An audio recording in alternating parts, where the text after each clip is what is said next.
Magandang araw mga boss. Pag-usapan natin ngayon ang schedule bukas sa hearing ng Blue Ribbon Committee ni Sir Alan Peter Cayetano. Pero hindi po sa Senate building ang venue mga boss. Sa Double Gym Itza Garden po. At mag-umpisa po ang hearing bukas alas 10 ng umaga. Hindi pwedeng mag-hearing sa Senate kuno boss dahil sa heightened alert kuno at bardyado ang pagdadausan ng hearing ng Blue Ribbon Committee. Pero tingin ko boss, panggigipit lang to mga boss para hindi bulgar ang mali-malitang pera na diniliver umano ng 18X Marines. Good news mga boss, may dagdag pang 14 Marines ang magsasalita bukas.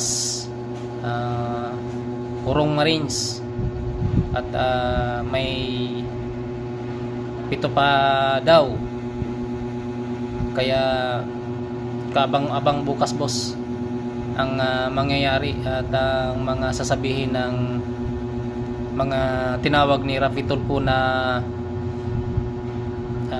ex-Marines boss na kargador na lang daw ayon kay Rafi Tulfo. Sigurado bukas may high blood na naman at matatandaan natin na umusok ang ilong ni Erwin Tulfo dahil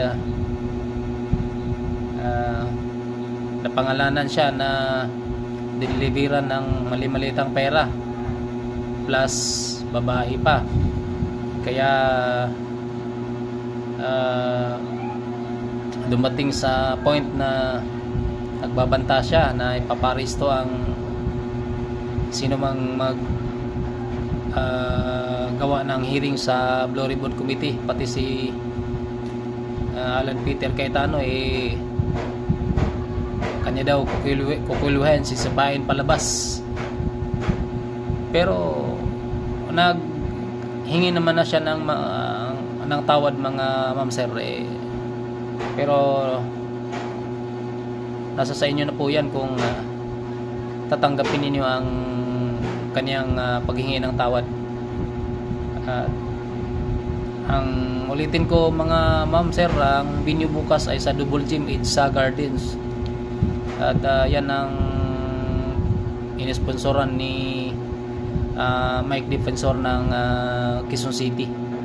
Kaya sigurado bukas boss may panibagong sisikat na naman na senador na involved di umano sa dinideliveran ng mali-malitang pera ng mga ex-Marines at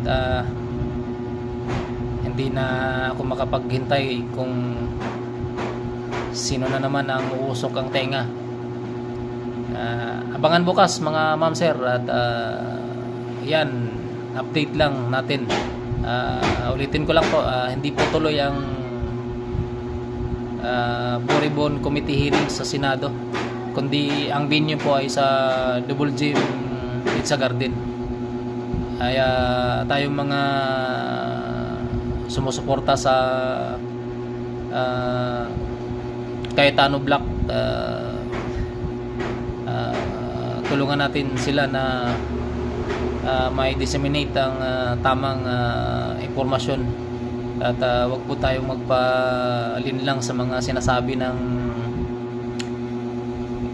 senador dyan na nagpapanggap na sila kuno ang legitimate na Blue Ribbon Committee hearing. Yan lang po boss mga boss, salamat.